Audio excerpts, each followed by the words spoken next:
İnsan gerçekten inanamıyor. Bunlar 3000 küsur yıl boyunca.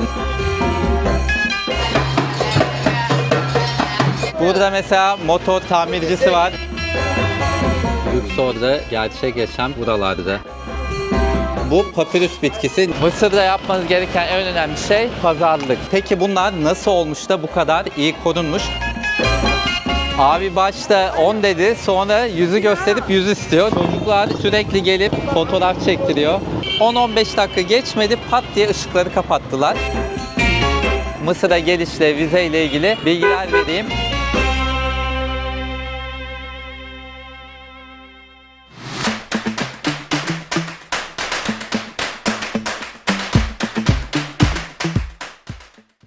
Arkadaşlar, dünyanın en büyük açık hava müzesi olan Mısır'ın Luxor kentinden herkese selamlar. Burası antik Mısır kalıntılarının en iyi görüldüğü yer ve bence piramitlerden çok daha etkileyici ve çok şanslıyız ki Pegasus Hava Yolları İstanbul'dan buraya direkt uçuşlar başlattı. Biz de bunu fırsat bilip hemen atladık uçağa ve geldik ve güzel de bir haberim var. Uçuşlarda çok uygun fiyatlara Aralık ayında, Ocak ayında 6000 TL'ye git gel uçuşlar bulunabiliyor. Bu arada şu anda da Aralık ayının ilk günlerindeyiz ve hava 29 derece. Gayet sıcak. Şu anda bulutlu ama ona rağmen o sıcağı hissedebiliyoruz. Yani kış ortasında bir nevi yaz tatilde yapmış oluyoruz burada.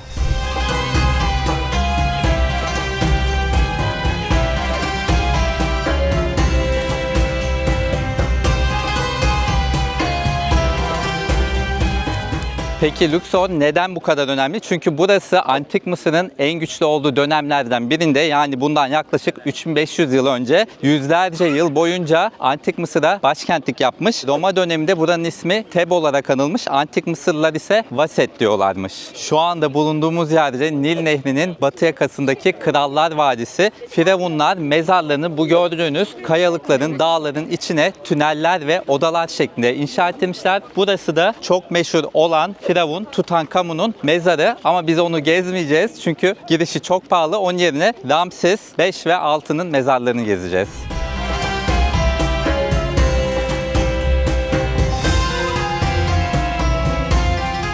Ramses'in mezarına gitmeden önce dikkatinizi çekmek istediğim bir konu var. Bakar mısınız? Çöp kutusunu bile buranın dokusuyla aynı renk yapmışlar. Yani rengarenk mavidir, yeşildir. Çöp koymamışlar. Gerçekten takdir ettim.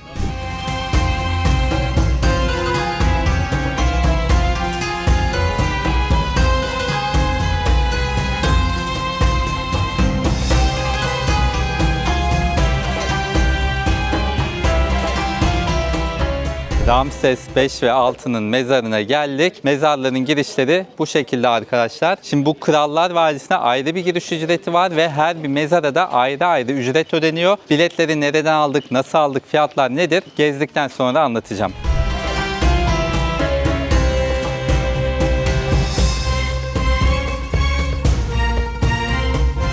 Arkadaşlar bakar mısınız? Burası daha giriş kısmı. Ona rağmen inanılmaz etkileyici. Bu duvar yazıları 3000 küsur yıllık ve o kadar iyi korunmuş ki renkleri bile korunmuş. İçeride çok daha etkileyicileri var. Hep birlikte onları da göreceğiz.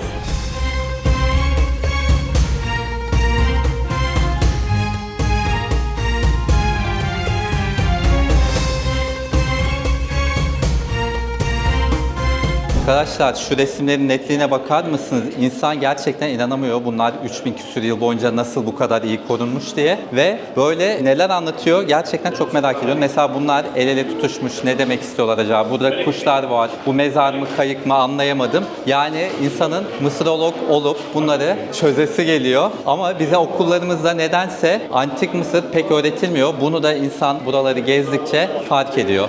Bakın mesela burada da el ele tutuşmak yerine böyle öne doğru eğilmişler. İnsan gerçekten merak ediyor nerede, neyi anlatmak istediklerini. Ama burası genel olarak Firavunların ölüm yolculuğunu, Tanrı ile ilişkisini vesaire anlatıyor. Bir de burada başka bölümler var ama şu anda kapatılmış. Önceden de gelmiştim ben buraya 2,5 sene önce. O zaman buralara girebilmiştik.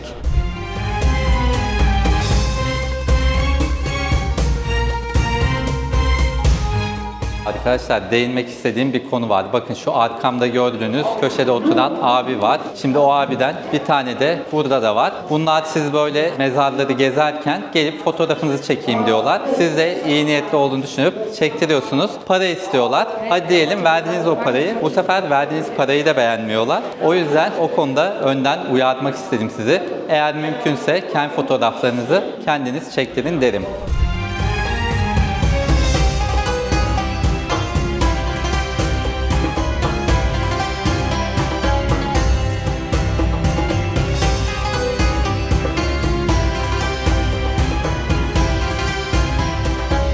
Restorasyon olduğu için Ramseslerin mezarlığını çok az bir kısmını gezebildik ama o bile etkileyiciydi. Neyse gelelim bilet fiyatlarına. Krallar Vadisi'ne giriş ücreti 750 Mısır lirası. Bu bizim girdiğimiz mezarlara giriş ücreti ise 220 Mısır lirası. Biz biletleri Mısır Turizm Bakanlığı'nın Experience Egypt isimli uygulamasından aldık. Video altına linkini de bırakırım onun. Sizin de öyle yapmanızı tavsiye ederim. Bu arada şu dikkatimi çekti. Mısır vatandaşlarına fiyatlar 10'da biri kadar. Sadece Mısır vatandaşlarının değil, aynı zamanda diğer Arap ülkelerin vatandaşlarına da öyle. Gerçekten çok takdir ettim. Keşke bizim ülkemizde de böyle olsa ve biz de bu turistik yerlere, müzelere girerken 10'da biri fiyatlar ödesek turistlerin ödediğinin.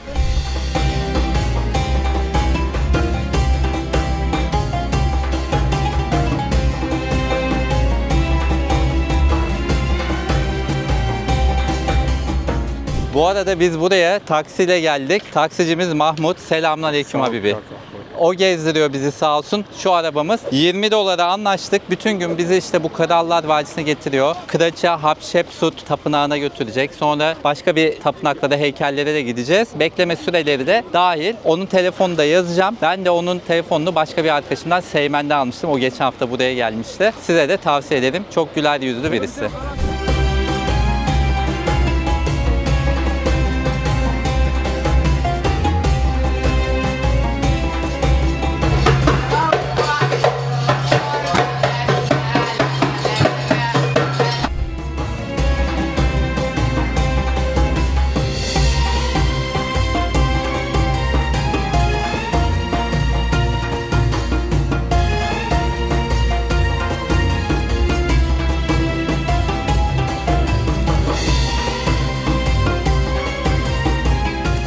Antik Mısır ve kadın firavun deyince aklımıza hep Kleopatra geliyor. Ama aslında çok ünlü bir başka kadın firavun daha var. İsmi Hatshepsut. Milattan önce 3500'lü yıllarda yaşamış ve bu tapınakta kendisine adanmış bir tapınak. Bakar mısınız? İnanılmaz etkileyici ve 3500 yıldır bu tapınak burada.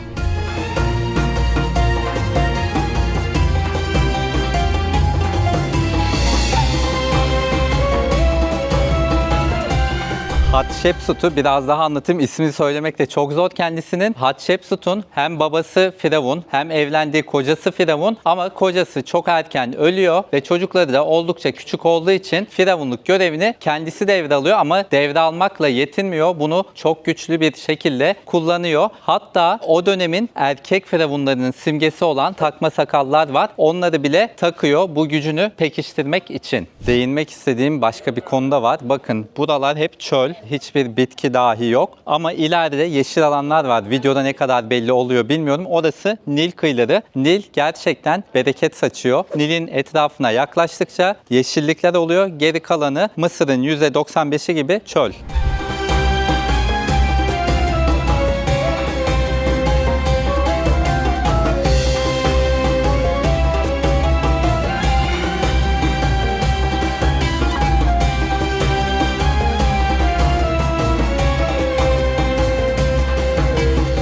Bakın burada da bu abilerden var ama artık çözüm yolunu bulduk. Kendilerine Türk lirası veriyoruz. İşte 10 lira, 20 lira, 50 lira ne varsa onlardan veriyoruz.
Bugünkü turumuzda aslında dev Memnon heykelleri de vardı, Carter evde vardı ama o kadar yorulduk ki otele dönelim dedik. Şimdi dinlendik, dışarı çıkıyoruz ama ilginç bir şey anlatmak istiyorum. Bakın bu otel böyle bu kadar lüks, pırıl pırıl ama dışarı bir anda bir çıkıyorsunuz kaos ya da tam tersi. Dışarıda kaostan bir anda buraya giriyorsunuz. Bakın sokakta sürekli Mısırlar, bir de ilginç. Hep size gelin taksiye binelim, gelin şuraya götürelim, gelin buraya götürelim. Bakın böyle faytonlar da oldukça sık kullanılıyor burada.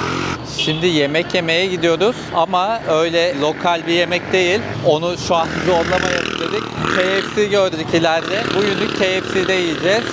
Yarın bakacağız artık yerel yemeklere daha hava aydınlıkken.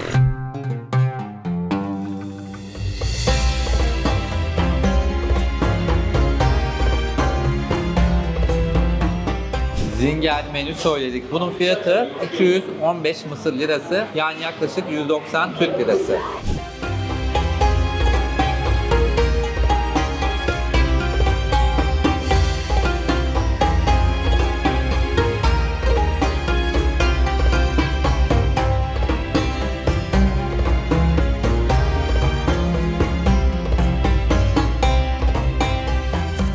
Şimdi yerel pazara geldik.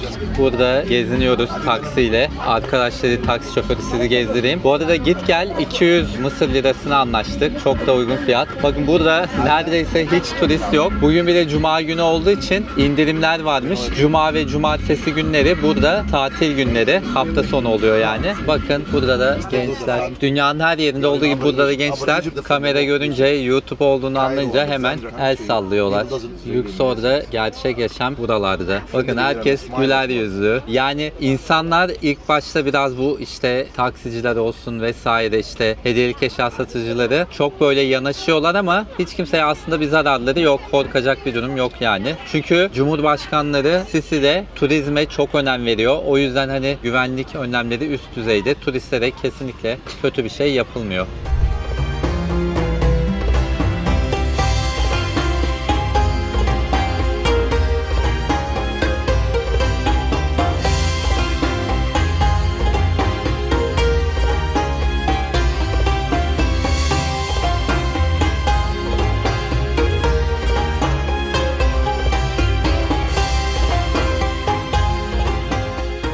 Arkadaşlar bizi şoförümüz buraya getirdi. İsmi Art Museum. Öylesine bakalım diye girdik ve buna gerçekten bayıldım. Burada Neferteri var. Burada Isis var. Burada da Isis. Burada Neferteri aynı. Osiris, god of paradise, and Isis, god of love. Bu da aşk tanrısı. Bunu çok beğendim. Satın alıyorum ama 3000'den 1200'e düşürdük pazarlıkla. Bunlar papirüsler. Size bu papirüsleri anlatacağız. Bu papirüs bitkisi Nil kenarı kıyılarında yetişiyor. Bunlardan yapılıyor bu papirüsler ve antik Mısır'da bunlar işte yasaları yazmak için vesaire, belgeler, anlaşmalar için kullanılmış papirüsler. Şu anda da tapınaklardaki resimleri bunun üstüne yapıyorlar. George bize anlatacak. By knife to cut it two strips and put it in the water 2 days. Hı hı. Vertical and horizontal. Bunları yatay ve dik böyle koyuyorlarmış. By hammer, press. Ha, slowly, Yes, yavaş yavaş. slowly, yavaş yavaş. Hasan Şaş yavaş yavaş. Sonra bunun And press içinde 1 hour. After press, the papyrus unit to come one piece like that. how long you press? 2 hours. And the 2 hours more for in the sun for dry. What is this for? Before cutting. Yes, I cut the stem and put it in the water. If you stay long time, except this color, Ah, okay. different color. So you can pick the color Yes. also. Okay, thank you so much. Taksicimiz bu. Bizi borca soktu valla. Hemen şeyi de gösteriyorum. Dükkanı. Dükkanda böyle bir köşede görürseniz aklınızda bulunsun. Buralardan geçerseniz.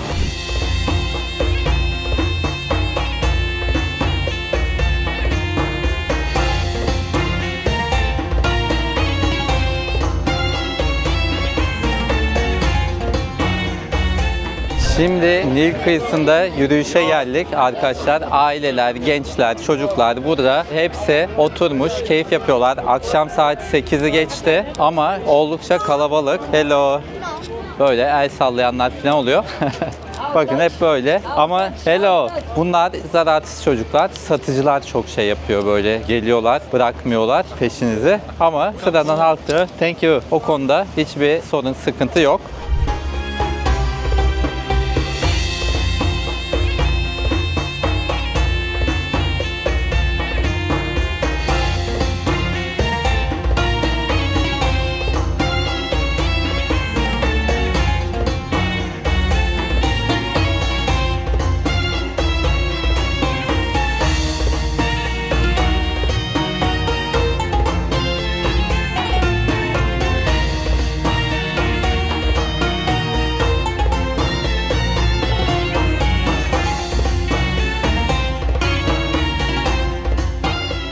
Günaydın arkadaşlar. Bugün uyanır uyanmaz sabah odamızın balkonundan Nil üzerindeki balonları izledik. Kapadokya'daki gibi. Ama biz yapsak mı yapmasak mı hala emin değiliz. Neyse otelimizin kahvaltısı da çok iyi. Onu da bir belirtmek istedim. Bugün de bence Luxor'daki en etkileyici yer olan Karnak Tapınağı'na gideceğiz. Kahvaltıdan hemen sonra.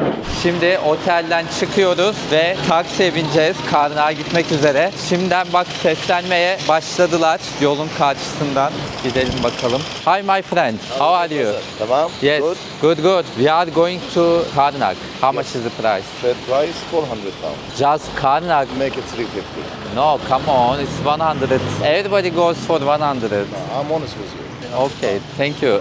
Şimdi şeyler de var. Bu atlar ama ben bilmiyorum faytona çünkü atlara hiç iyi davranmıyor gibiler burada. Bizim dünkü taksici daha yakın yere git gel 200'e götürdü. Bugün şimdi 400 istiyor. Mısır'da yapmanız gereken en önemli şey pazarlık. Yani 100 Mısır lirasına gidilecek yere çok daha fazla bir para vermeye gerek yok.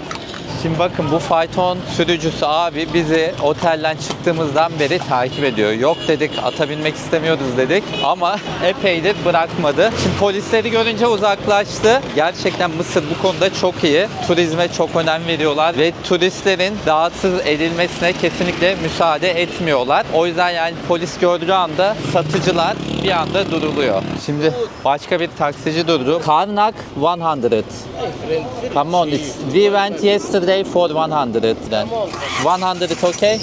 Tamam mı? Böyle pazarlıkla binebiliyoruz arkadaşlar.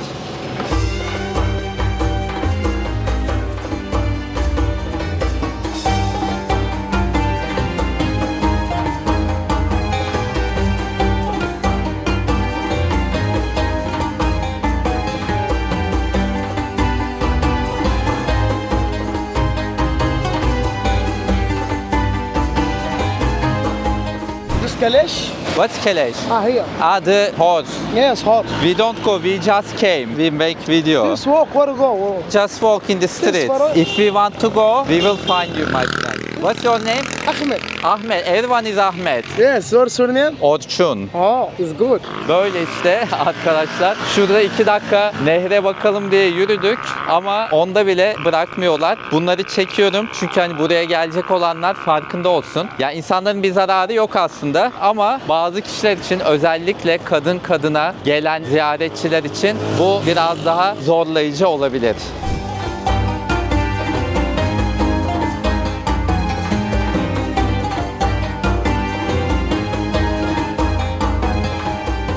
Karnak Tapınağı'na girmeden önce size Mısır'la ilgili biraz bilgi vermek istiyorum. Mısır çok büyük bir ülke. Yüz ölçümü 1 milyon kilometre kare. Türkiye'ninki ise 783 bin kilometre kare. Oradan hesap edebilirsiniz. Ve gördüğünüz bu Nil Nehri Afrika'nın en büyük, en uzun nehri. 6650 kilometre uzunluğunda. Mısır'ın yüz ölçümünün %95'i çöllerden oluşuyor. Ve yine nüfusun %95'i Nil Nehri'ne birkaç kilometrelik mesafede yaşıyor. Yani Nil Nehri için hem günümüzdeki Mısır'a hem de antik Mısır'a hayat vermiş diyebiliriz. Başka bir konuyu da anlatacağım. Biz şu anda Nil Nehri'nin doğu yakasındayız. Karnak Tapınağı dahil birçok önemli tapınağı doğuya kurmuşlar. Çünkü doğudan güneş doğduğu için yaşam kaynağı anlamına geliyor onlar için. O yüzden tapınaklar burada. Batı yakasına ise dün gittiğimiz mezarlar dahil mezarları kurmuşlar. Çünkü batıdan batıyor güneş ve o da ölümü temsil ediyor. Kahire'deki piramitler dahil hepsi batı yakasında.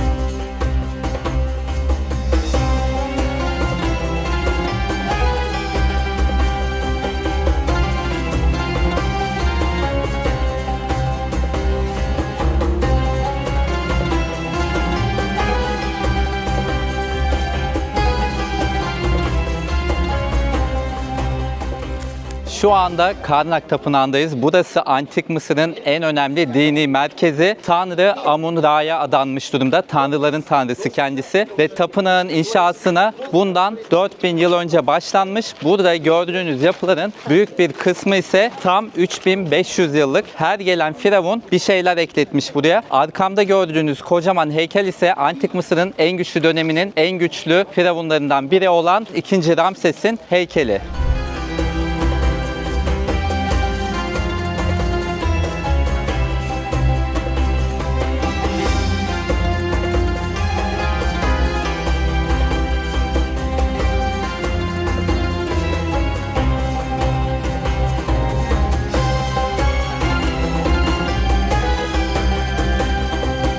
Karnak Tapınağı'nda tam 134 tane sütun var. Bu sütunlardan giriş önündeki 12 tanesi 24 metre, geri kalanları yani buradakiler ise yaklaşık 20 metre yüksekliğinde ve bunların insan inanamıyor 3000-3500 yıllık olduğunu arkadaşlar. Peki bunlar nasıl olmuş da bu kadar iyi korunmuş? Biliyorsunuz burada çöl iklimi var. Yani neredeyse hiç yağış yok, nem yok. Bu buraların korunmasına çok büyük bir fayda sağlıyor. Aynı zamanda bu bölgede depremler de olmuyor ve çöl kumları yüzyıllarca boyunca bunları kapatmış, bu sütunları, ve o da hem boyalarının hem işte yapılarının korunmasını sağlamış. Şunu da eklemek istiyorum. O dönemde bu tapınağın üstü tabii ki kapalıymış. Hatta çok daha renkliymiş bu sütunlar. Şu anda da renklerini kısmen korumuş ama büyük ölçüde gitmiş. O dönemki görüntüsünü de buraya koyarım.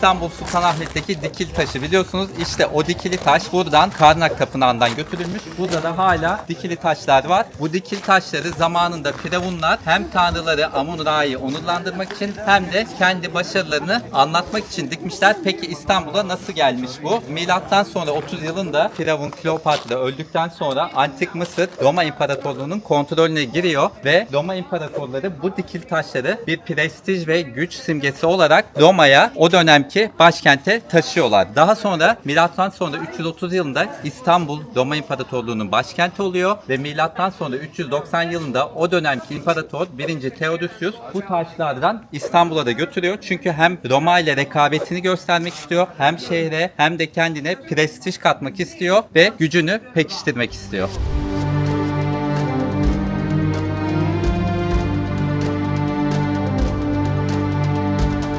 Antik Mısır'ın Anadolu'yla çok önemli bir bağlantısı da var. Onu da anlatıyorum hemen. Milattan önce 1200'lü yıllarda dünyanın iki büyük süper gücü Antik Mısır ve Anadolu uygarlığı olan Hititler. Bu iki uygarlık sürekli savaşıyorlar ve milattan önce 1200'lü yıllarda en sonunda bir barış anlaşması imzalıyorlar. Kadeş Barış Antlaşması, tarih derslerinden hatırlarsınız. İşte o barış antlaşmasının bir kopyası İstanbul'da müzede, bir kopyası ise Karnak Tapınağı'nda duvarlarda yazılı ama neresi olduğunu ben bulamadım.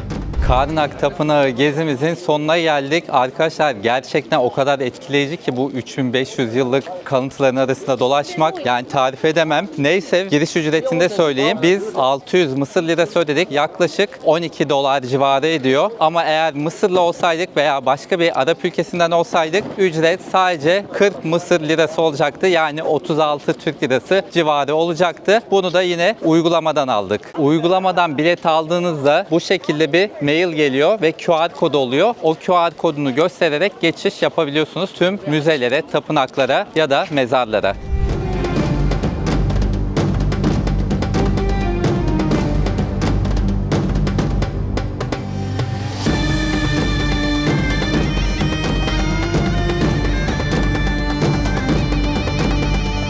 Arkadaşlar Luxor'da bakın burada bir kilise de var. Hemen karşısında da şurada cami var. Çünkü Mısır nüfusunun %10'u yani yaklaşık 10 milyon kişi Hristiyan. Merak ettik eğer alırlarsa kilisenin içine girmek istiyoruz ama önünde böyle güvenlik önlemleri de var. Alırlar mı bakalım göreceğiz.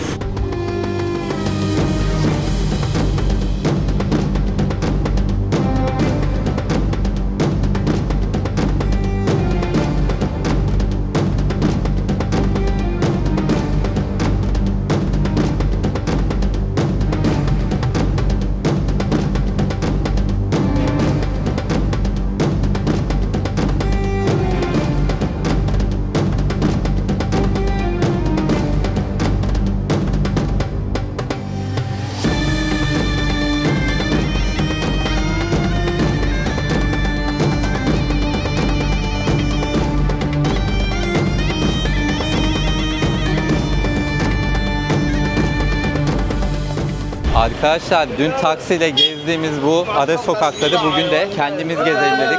Bakalım neler var. Mesela hello how are you? Burada mesela motor tamircisi var. Şükran. Bu arada çok tehlikeli çünkü minibüsler geçiyor. Hello my friend. Burada bir fırın var. Bizdeki simitler gibi. Bu uzun olanlar nedir bilmiyorum. Mesela burada börekler var böyle. Gayet güzel görünüyor. Fatil mi bunlar? Fatilmiş. Have a nice time. Thank you. You too. Şükran, şükran. Bakın halk aslında böyle satıcılar dışında o kadar şey ki sıcakkanlı, cana yakın. Burada bir tane kahve gördüm. Bakın size de göstereyim. Burası kahve. Selamünaleyküm. Bakın burada takıcılar var. Böyle bayağı bir curcuna var. Şimdi ara sokaklara gireceğiz. Orada en azından araba gürültüsü olmayacak. İlk bir giriş yapayım dedim böyle. Burada mesela böyle tavuklar satılıyor. Tavuk kanatları ama anlayamıyoruz kaç paraymış. Bakın burada geleneksel kıyafetler nişan için mi satılıyor hiçbir fikrim yok. Bunlar limon mu? Ha minik minik bak limonlar var böyle. Şimdi burada bir mandalina gördüm. Mısır mandalinası herhalde diye tahmin ediyorum. Two how much? Yani iki tanesi 10'muş. 10. Evet 10. Abi iki tanecik aldık ya. Abi başta 10 dedi sonra 100'ü gösterip 100 istiyor. Neyse 10 verdim. Tanesini 5 pound'a almış olduk. Tadını merak ediyorum şimdi. Hemen tadalım bakalım. Çocuklar sürekli gelip fotoğraf çektiriyor. Şükran. Tamam sen de çek. Heh. İstemiyor musunuz bundan? Dünyanın her yerinde çocuklar Norveç'e gidince de böyle, Mısır'a gidince de YouTube için çektiğimizi anlayınca gelip fotoğraf çektiriyorlar. Kimisi ismini soruyor, kimisi sormadan çektiriyor. O da ilginç. Neyse şu tadına bakacağım. Lezzetli, çekirdekli. Hoşuma gitti. Sen de bak tadına.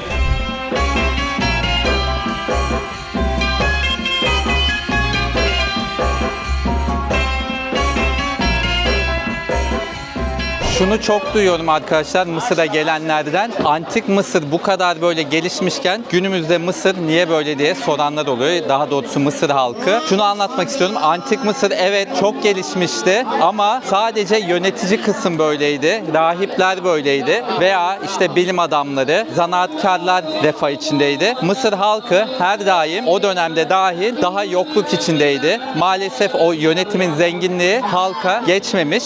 Şu anda Mısırlıların ana dili Arapça ama bu DNA'larında Arap DNA'sı olduğu anlamına gelmiyor. Özellikle Mısır'ın güneyinde bizim bulunduğumuz Luxor ve çevresinde DNA'ları büyük ölçüde antik Mısırlarla eşleşiyor. Hatta o dönemki insanların yüz prototiplerini çıkardığında bugünkülerle de oldukça benziyor. Ama tabii ki 3000 yıl içinde karışımlar olmuş. Birazcık Arap DNA'sı gelmiş. Afrika kıtasının güneyinden de DNA'lar karışmış ama büyük ölçüde antik Mısır'ın genetik izlerini taşıyor. yaşıyorlar. Ama tabii Kahire ve çevresine gittiğinizde bu durum biraz daha değişiyor. Çünkü orada insanlar Araplarla daha çok karışmış, Türklerle karışmışlar, işte zamanında Romalılarla hatta Yunanlarla karışmışlar. Orada zaten daha böyle Akdeniz tipliler ama Mısır'ın güneyinde antik Mısır genlerini taşıyorlar.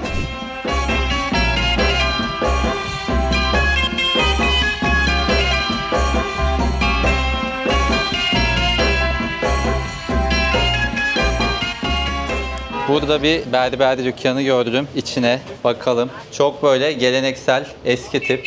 Ama tabii saçımı kestirmeyeceğim. Ha? Şükran. I just did. Okay. Şükran. Sokak yemeği yiyecek bir yer arıyoruz ama henüz bulamadık. İnşallah denk geliriz.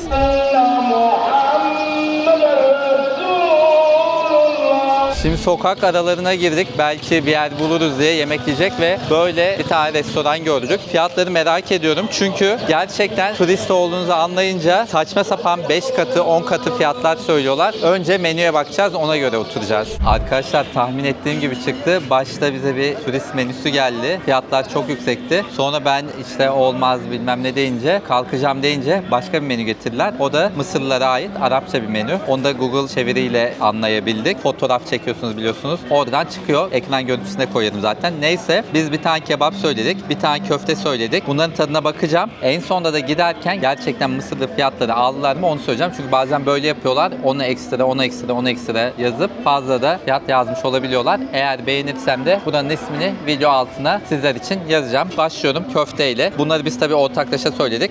Demin az önce mercimek çorbamı tattım. Bayağı iyiydi mercimek çorbası gerçekten. Köfte başarılı. Baharatı öyle tahmin ettiğim kadar yüksek değil. Bu da Mısırlıların geleneksel ekmeği. Bu da çok güzel bir ekmek. Şimdi de kebabın tadına bakıyorum. Bu da başarılı. Vallahi yemekler güzel. Pilavlarını tadalım. Pilavı güzel. İnsan Mısır'dan çok yağlı olur mu vesaire diyor ya, öyle değil. Bu da peynirli salatamız. Peynir herhalde şeye mi diyorlar, cacık gibi. Vallahi bu da başarılı. Her şeyi beğendiğim gibi. Arkadaşlar hiçbir fiyatta şey yapmadılar, öyle bir kazıklama falan. 2 kişi için bu kadar yedik içtik. 750 ödedik. Nur buranın işletmecisi. Kendisine çok teşekkür ediyoruz. Gerçekten çok ilgilendi bizimle. Kerim de öyle. Şükran Habibi. See you. Bye bye. Goodbye my friend. Buranın ismini videonun altına yazacağım. Oradan bakabilirsiniz.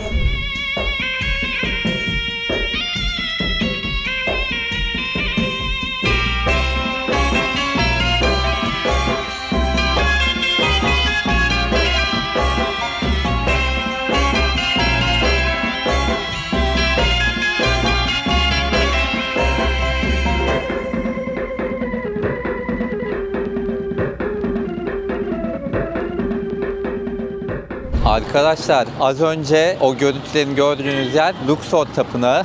Hello. Burası akşamları da aydınlatılan önemli bir tapınak. Neyse ben de size o halini göstermek istedim ve kapıya gittik. Kaçta kapanıyor dedik. Normalde 8, bugün 10'da dediler. Biz de o yüzden bilet aldık. İçeri girdik. O görüntüleri çektik. 10-15 dakika geçmedi. Pat diye ışıkları kapattılar. Sonra dedik niye böyle yaptınız? Yok etkinlik var, biz onu kastetmiştik falan. Üzüldük gerçekten. Size burayı gece göstermek istiyorduk. Kısmet olmadı. Bunu da paylaşayım dedim.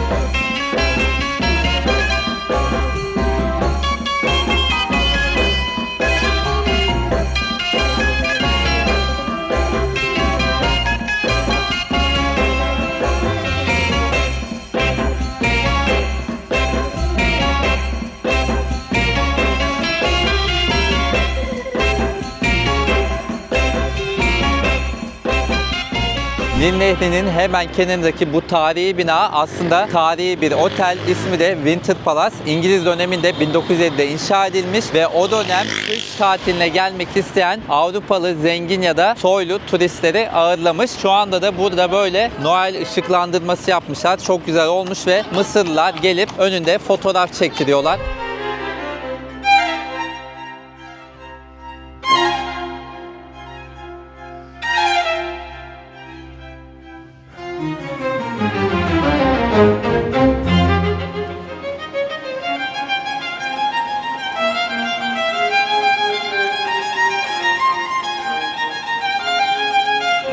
Winter Palace'ın içi ve bahçesi de böyle. Gerçekten çok keyifli bir yer.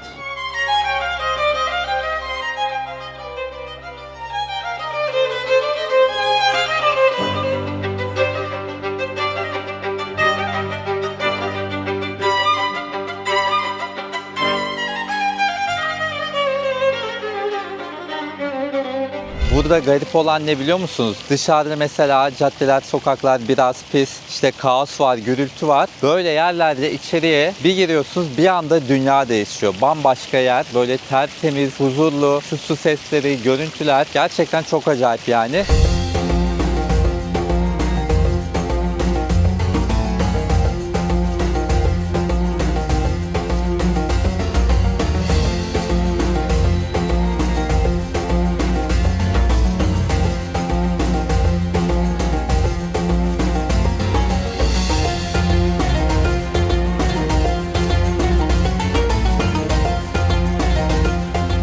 Arkadaşlar bugün Mısır'daki son günümüz. Videoya başlamadan önce sizden bir ricam olacak. Videomu buraya kadar izlediyseniz ve beğendiyseniz kanalıma da abone olursanız çok sevinirim. Ama tabii bir de yorum da yaparsanız videonun altına, bu beni çok mutlu eder. Çünkü siz yorum yaptıkça videolarım daha çok kişiye erişebiliyor. Hem de bana emeğine sağlık demiş olursunuz. Çok teşekkür ederim.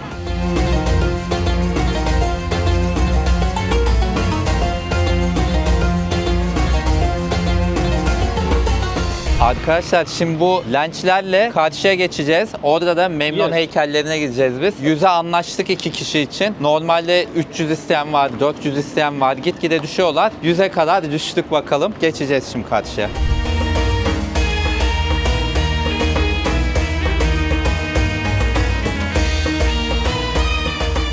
Böyle tekneden tekneye geçiyoruz. You're welcome, you're welcome. Şükran Habibi. Arkadaşlar bakın, Nil'in karşısına geçmek 5 dakikamızı bile almadı. Belki 3-4 dakika yaklaştık bile. Şimdi buradan da ayrıca bir işte taksi ya da tuk-tuk'a binip Memnon heykellerine gideceğiz. Bu taraf ama daha turistik, oteller vesaire var. Burada ise daha çok evler falan var. Göreceğiz zaten hep birlikte.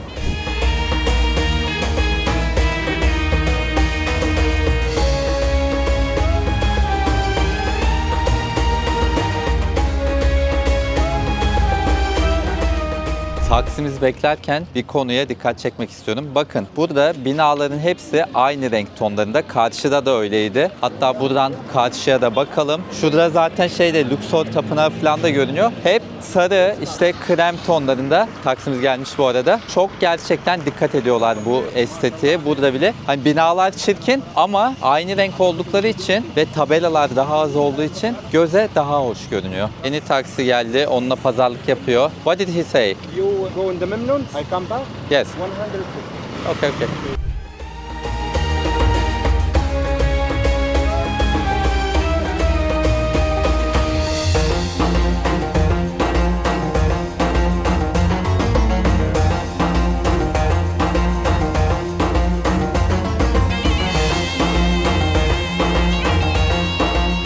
Luxor'a gelenler genelde burayı atlıyor ama bence herkesin görmesi gereken bir yer. Bunlar Firavun 3. Amenhotep'in 18 metrelik dev heykelleri. Nil Nehri'ne doğru dönmüş. Elleri dizinin üstünde Nil'i izliyor. Peki bunlar neden yapılmış? Çünkü burada hemen arka tarafta Amenhotep'in ölü tapınağı varmış. O tapınağı koruma amacıyla bu heykeller buraya dikilmiş ve gerçekten çok etkileyici ve yüzyıllar boyunca bu heykeller kaybolmamış. Hiçbir zaman yani kumun altına da gömülmemiş.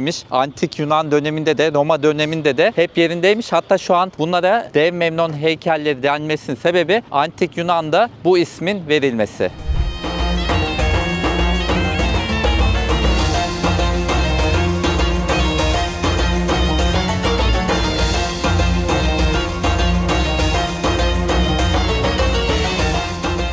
Biz video çekerken taksicimiz yemeğe gitmişti. Onu bekliyoruz. O arada da size Mısır'a gelişle, vize ile ilgili bilgiler vereyim. Biz Mısır'a kapıda vizeyle gelebiliyoruz arkadaşlar. Vize de havaalanında alınıyor. Hemen havaalanında terminale girdikten sonra pasaporta gitmeden önce tam karşıda Mısır Bankası, Bank of Mısır'ın şubesi var. Gidip oraya 25 dolar ödeyerek alabiliyorsunuz. Kredi kartıyla da ödenebiliyor. Havaalanından merkeze de taksiyle geliniyor ama havaalanında çıkar çıkmaz böyle size taksiciler gelecek. Sakın onlarla anlaşmayın. Havaalanının kapısının dışına çıkın. Oradakilerle 300 Mısır lirasına anlaşabilirsiniz. Biz 300'e merkeze geldik. Uber çağırdığınızda da mesela başta 70 diyor ama sonradan onlar asla o fiyata götürmüyor. 500 diyen oluyor, 700 diyen oluyor. 300'e anlaşın maksimum. Biz o fiyata gittik merkeze ve gecenin bir yarısıydı.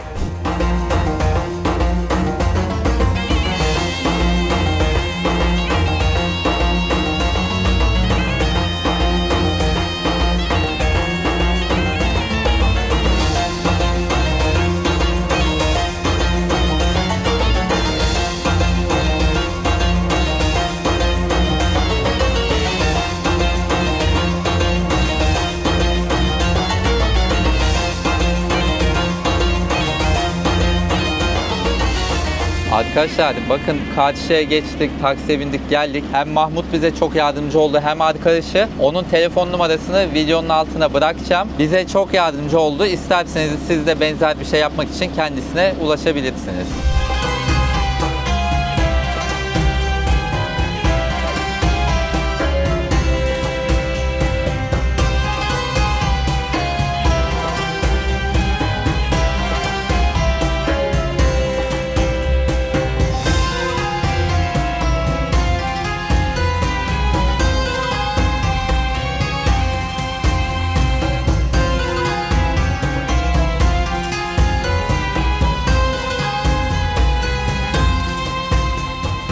Arkadaşlar şu para değiştirme, çevirme olayından da bahsedeyim. Havaalanında makineler var. İsterseniz oradan varır varmaz bankamatikten kredi kartınızla işinize yarayacak kadar bir miktar çekebilirsiniz. Ya da şehrin merkezine geldiğinizde burada Winter Palace Otel'in hemen yanında National Bank of Egypt yani Mısır Milli Bankası var. Oranın içinde bankamatikler var. Sadece en sağdaki parayı değiştiriyor. Euro ya da dolar koyuyorsunuz. Karşılığında ne kadar Mısır parası varsa veriyor ve paraları da çok güzel. Hemen hemen hepsinin bir yüzünde muhakkak şey var. Antik Mısır görüntüleri. Bu 10 Mısır lirası. Bu arada 10 Mısır lirası 9 Türk lirasına eşit oluyor. Bakın bu da 200. Bir tarafında bu bilmiyorum bu Antik Mısır değil gibi. Bir tarafında cami var. Bu yüzlük. Bakın bunda Sphinx var. Arka tarafında yine cami var. Hem antik Mısır'ı hem de günümüz kültürünü birleştirmişler. Bu arada Mahmut bize çay ikram ediyordu sağ olsun. Yani gerçekten biz çok sevdik Mahmut'u. İnşallah siz de memnun kalırsınız. So this is Tea with mint. naneli çay. Bize sağ olsun bir de böyle içecek How many ikram sugar? etti. No sugar. Good. Şükran Habibi. You're welcome, sir.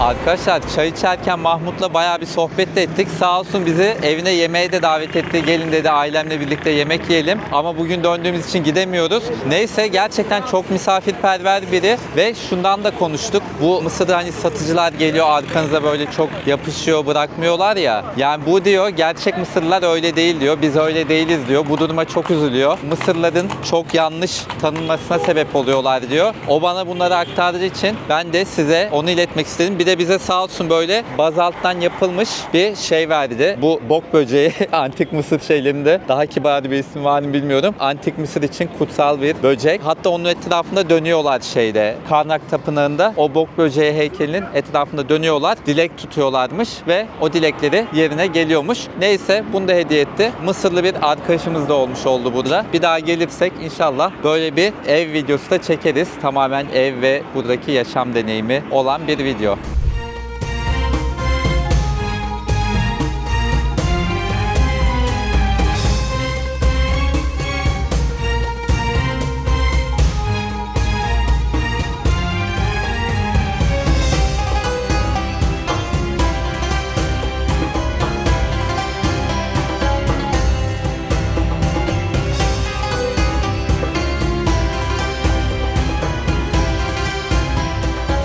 Arkadaşlar bir seyahatin daha sonuna geldik. Gerçekten buraya Pegasus'un direkt uçuşlarıyla 2,5 saatte gelebilmek çok büyük bir şans. Üstelik sadece 6.000 TL'ye gidiş dönüş uçak bileti de bulunabiliyor. Konaklama da çok uygun. Yine sadece gecelik 3.000 liraya, 4.000 liraya kahvaltı dahil konaklama seçenekleri de mevcut. Hatta daha ucuzları bile var. O yüzden bu fırsatı mutlaka değerlendirin derim. Ve inşallah videomdan da keyif almışsınızdır. Eğer henüz olmadıysanız istiyorsanız kanalıma abone de olur ve video altına yorum da yaparsanız çok sevinirim. Çok teşekkür ederim. Başka bir seyahatte görüşmek üzere.